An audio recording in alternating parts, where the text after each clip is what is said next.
আসসালামু আলাইকুম ওয়া রাহমাতুল্লাহ। প্রিয় দর্শক, প্রতিদিন একটি হাদিস সিরিজের আজকের পঞ্চম পর্বে আপনাকে স্বাগত।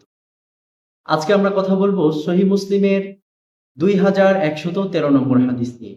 হযরত আবু মুসা আশআরী রাদিয়াল্লাহু তাআলা আনহু নবীজি সাল্লাল্লাহু আলাইহি ওয়াসাল্লাম থেকে বর্ণনা করেছেন, আল্লাহ তাআলা রাতে ক্ষমা ও দয়ার হাত বাড়িয়ে দেন, যাতে দিনের অপরাধীরা তওবা করে। আবার দিনে ক্ষমা ও দয়ার হাত বাড়িয়ে দেন, যাতে রাতের অপরাধীরা তওবা করে। আর এটা চলতে থাকবে পশ্চিম দিক থেকে সূর্য উদয় হওয়া পর্যন্ত, অর্থাৎ কিয়ামত পর্যন্ত।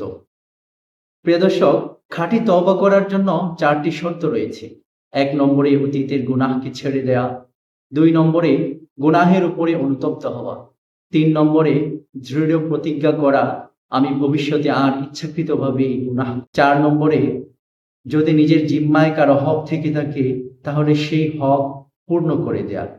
আশা করা যায় আল্লাহ সুবহানাহু ওয়া তাআলা আপনার তওবাকে কবুল করবেন।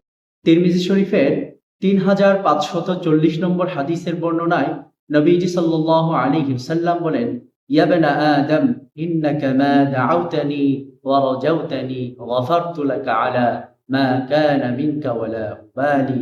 অর্থাৎ, হে আদম সন্তান, তুমি যদি আমাকে ক্ষমা পাওয়ার আশায় বারবার ডাকো, আমি আল্লাহ বারবার তোমার ডাকে সাড়া দিব এবং তোমার গুনাহকে মাফ করে দেব।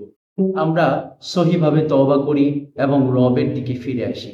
আল্লাহ সুবহানাহু ওয়া তাআলা আমাদের সকলকে হিদায়াত দান করেন। আমিন।